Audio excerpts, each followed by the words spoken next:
Hello dear students. So today we are going to continue our chapter learning, and today we will be talking about some theories of learning. So first of all हम ये बात करेंगे कि learning के जो theories हैं वो कौन कौन से हैं, ठीक है। So they are different theories of learning. तो थोड़ा सा हम डिस्कशन करेंगे कि कौन कौन से लर्निंग के थियरीज होते हैं। कुछ नाम आपको यहाँ सुनने को मिलेंगे and then we will start the first theory of learning in this video and फिर अगली थ्योरीज को हम कंटिन्यू अगले वीडियोज में लेंगे, ठीक है। So let's talk about theories of learning. So when we talk about theories of learning, तो ये तीन टाइप के थ्योरीज आपको याद रखने हैं कि ये तीन प्रकार के थ्योरीज हो सकते हैं या होते हैं। सो तीन प्रकार कौन कौन से हैं, क्या नाम है। So first one is behaviourist theories, व्यवहारवादी सिद्धांत जिनको कहते हैं। Second one are the cognitive theories, जिनको हिंदी में संज्ञानवादी सिद्धांत कहते हैं। And the third one are constructivist theories, जिनको निर्मितवादी सिद्धांत या रचनावादी सिद्धांत कहते हैं। Now if we talk about theories of learning, की बेसिकली थ्योरीज ऑफ लर्निंग क्या हैं। So they are a kind of explanation for the process of learning. तो अलग अलग साइकोलॉजिस्ट ने अपने अपने तरीके से लर्निंग की प्रोसेस को एक्सप्लेन किया है एंड लर्निंग कैसे होती है, लर्निंग में क्या चीज कितना इम्पोर्टेंस रखती है, लर्नर को क्या दिया जाए तो वो सीख जाएगा या लर्नर क्या करे तो वो सीख जाएगा। इस बारे में अलग अलग व्यू पॉइंट्स अलग अलग साइकोलॉजिस्ट ने प्रेजेंट किए हैं। Now some are having some experiments besides those view points.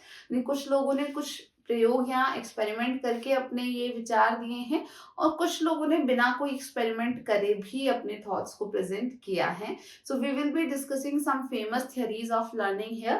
First of all ये बात आपको याद रखनी कि ये तीन कैटेगरीज हैं थ्योरीज ऑफ लर्निंग की। मेन कैटेगरी वैसे दो ही हैं, like behaviourist and cognitivist theories. लेकिन जो अभी मॉडर्न एक व्यू पॉइंट आया है साइकोलॉजी में लर्निंग को लेकर के, जो निकला है कॉग्निटिव व्यू पॉइंट से ही, वो मॉडर्न व्यू पॉइंट क्या कहलाता है, कंस्ट्रक्टिविस्ट थ्योरीज ऑफ लर्निंग। हम इंडिविजुअली इनके बारे में थोड़ा थोड़ा सा डिस्कस करते हैं, फिर हमको सारी बिहेवियरिस्ट थ्योरीज को जो भी इंपॉर्टेंट है उन्हें पढ़ना है। उसके अलावा हमको कॉग्निटिव थ्योरीज को भी पढ़ना है और इसी तरीके से कंस्ट्रक्टिविस्ट थ्योरीज की भी बात करनी है। So first of all let us talk about behaviourist theories, व्यवहारवादी सिद्धांतों की बात करते हैं। So they belong to behaviourist school of psychology या बिहेवियरिज्म। इनका कनेक्शन कहाँ से है, बिहेवियरिज्म से है। और बिहेवियरिज्म के जो फाउंडर थे वो कौन थे, जेबी वॉटसन थे। I think you know about him. JB Watson ने ही बिहेवियरिज्म को शुरू किया था, व्यवहारवाद के प्रणेता माने जाते हैं। Now behaviourism as a thought of psychology, as a school of psychology, इस चीज को रखता है कि किसी भी स्पेसिफिक सिचुएशन में स्टिमुलस रिस्पॉन्स का एसोसिएशन डेवलप होना ही लर्निंग कहलाता है। तो इन थ्योरीज को आप देखेंगे कि एस आर लर्निंग भी कहा जाता है, एस आर लर्निंग थ्योरीज कहा जाता है। So here S is for stimulus and R is for response. So these theories are called SR theories of learning या SR learning theories, stimulus response learning theories, क्योंकि इनमें से maximum theories में stimulus और response के बीच एक association develop होने की बात की जाती है। Now these theories actually focus upon the environmental situation. Learning में basically ये किसके रोल को बताते हैं, environmental situation के रोल को फोकस में रखते हैं। जैसे अब एक बात को आपको याद रखना है कि वॉटसन ने बेसिकली ओवरऑल बिहेवियर के जो भी चेंज हैं या ओवरऑल किसी बच्चे के डेवलपमेंटल चेंजेस हैं, उन सब में भी एनवायरनमेंट को ही इम्पोर्टेंट माना था कि बच्चे के आसपास का जो एनवायरनमेंट है वो ये डिटरमाइन करता है कि बच्चे की एबिलिटीज या उसकी कैरेक्टरिस्टिक्स, उसकी क्वालिटीज किस तरीके से डेवलप होंगी। सो ये थियरीज एनवायरमेंटल सिचुएशन पर फोकस करती हैं। And the next thing is maximum of these theories used experiments, क्योंकि वॉटसन जो थे वो एक्सपेरिमेंट्स पर फोकस करते थे। वो कहते थे कि साइकोलॉजी में ज्यादा से ज्यादा एक्सपेरिमेंट्स का यूज होना चाहिए। तो ये थ्योरीज क्योंकि वॉटसन के थॉट प्रोसेस को फॉलो करती हैं, उनके व्यू पॉइंट्स को फॉलो करती हैं, या जिन भी साइकोलॉजिस्ट ने बिहेवियरिस्ट थ्योरीज ऑफ लर्निंग दी है दे डू फॉलो बिहेवियरिज्म। तो इस कारण से इन्होंने एक्सपेरिमेंट्स किए हैं, प्रयोग किए हैं।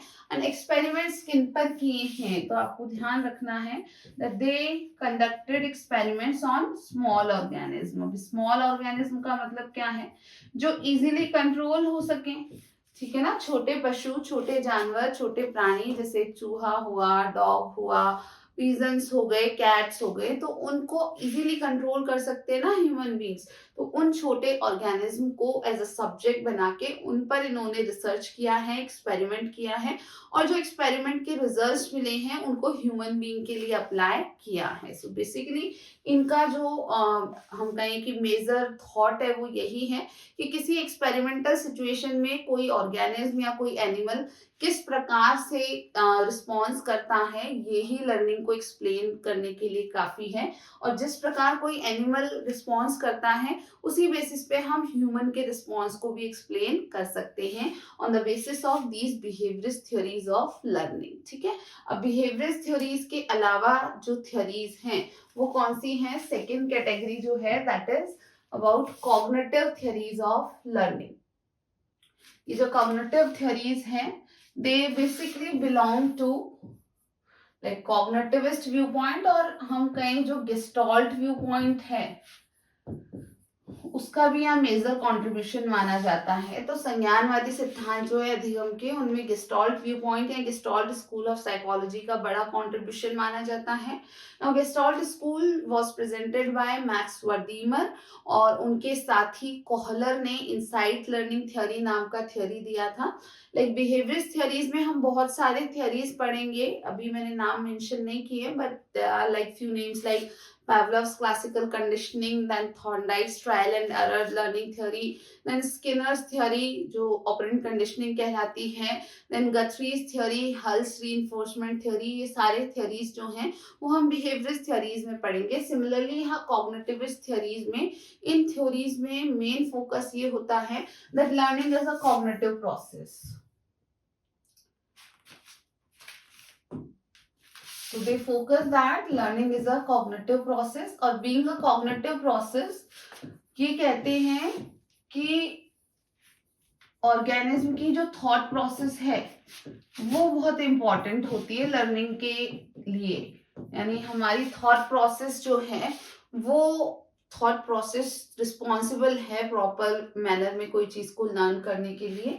तो इनका ये मानना है कि एक्सपेरिमेंट्स का जो कंडक्शन बिहेवियरिस्ट ने किया छोटे एनिमल्स पर दैट वाज नॉट अप्रोप्रिएट, क्योंकि जो स्मॉलर ऑर्गेनिज्म है या छोटे एनिमल्स हैं उनकी थॉट प्रोसेस ह्यूमन बीइंग की थॉट प्रोसेस से बहुत कमजोर है या बहुत कम है, या उनकी ब्रेन की एबिलिटीज हमारी ब्रेन की एबिलिटीज के बिल्कुल भी बराबरी नहीं कर सकती हैं। तो इन्होंने कॉन्ट्रडिक्ट किया बिहेवियरिस्ट को।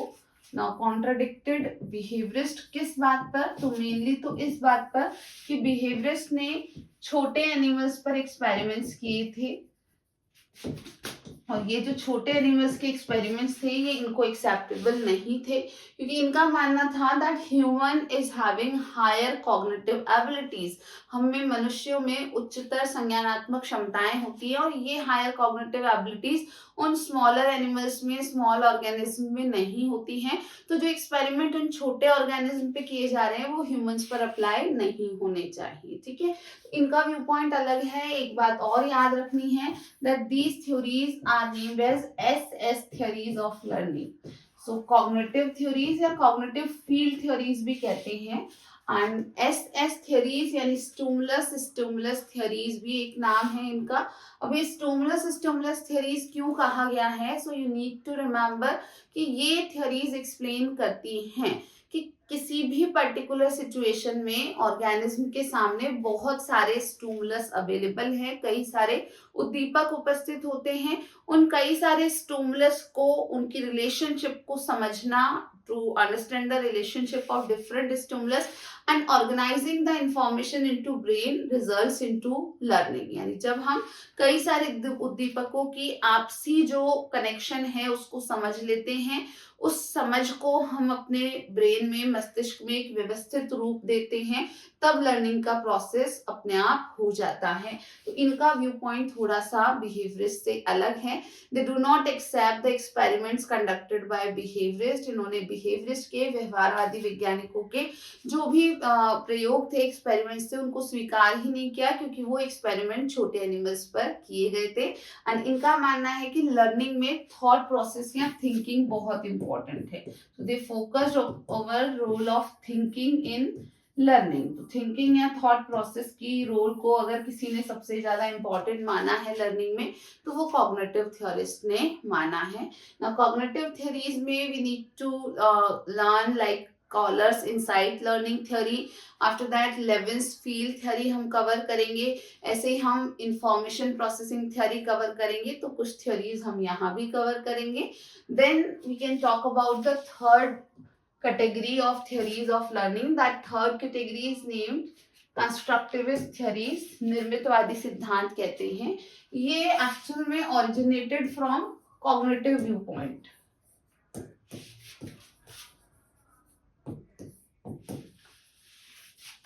तो बेसिकली संज्ञानवादी विचार से ही इनकी उत्पत्ति हुई है। अब जो कॉग्निटिव डेवलपमेंट की स्टडी करने वाले साइकोलॉजिस्ट थे, तीन मेन साइकोलॉजिस्ट थे। कौन कौन? प्याजे, ब्रूनर एंड वाइगोत्स्की। इन तीनों लोगों ने कॉग्निटिव डेवलपमेंट का स्टडी किया था। On the basis of their study on cognitive development, they concluded that learning actually is a process of construction of knowledge। ठीक है, तो इनका थॉट अलग था। अलग ऐसे था कि ये लर्निंग को एक एक्टिव प्रोसेस मानते हैं, कि लर्नर खुद अपने एनवायरनमेंट से एक्टिविटी करता है या हम कहीं इंटरैक्ट करता है, और फिर अकॉर्डिंगली उसका ब्रेन जो है वो इंफॉर्मेशन को कलेक्ट करके नॉलेज का कंस्ट्रक्शन करता है। ना उसकी कुछ सिमिलरिटी है कॉग्निटिव व्यू पॉइंट से डेफिनेटली यहाँ पर, लेकिन स्पेसिफिकली इस कंस्ट्रक्टिविस्ट व्यू पॉइंट को क्लासरूम में अप्लाई किया गया है। यानी कक्षा कक्ष स्थिति में कंस्ट्रक्टिविज्म को ध्यान में रखते हुए, निर्मितवाद को ध्यान में रखते हुए कुछ इनोवेशन किए गए हैं। तो जो मॉडर्न क्लासरूम है वो लिंक करता है कंस्ट्रक्टिविस्ट व्यू पॉइंट से, मॉडर्न स्कूल और we can say modern classroom. तो आज का जो हम कहें आधुनिक कक्षा कक्ष की जो विचारधारा है, उसमें इस कंस्ट्रक्टिविज्म को बहुत ध्यान में रखा जाता है कि लर्नर्स अपनी नॉलेज को खुद कंस्ट्रक्ट करते हैं। तो लर्नर को एक्टिव रहने देना, लर्नर्स को ज्यादा से ज्यादा एक्टिविटीज करवाना, ये एक बेसिक पार्ट माना गया है। तो इन कंस्ट्रक्टिविस्ट थ्योरीज को हम लास्ट में अलग से डिस्कस करेंगे। In the next class we will start a new theory. This is all for today. Thank you for watching.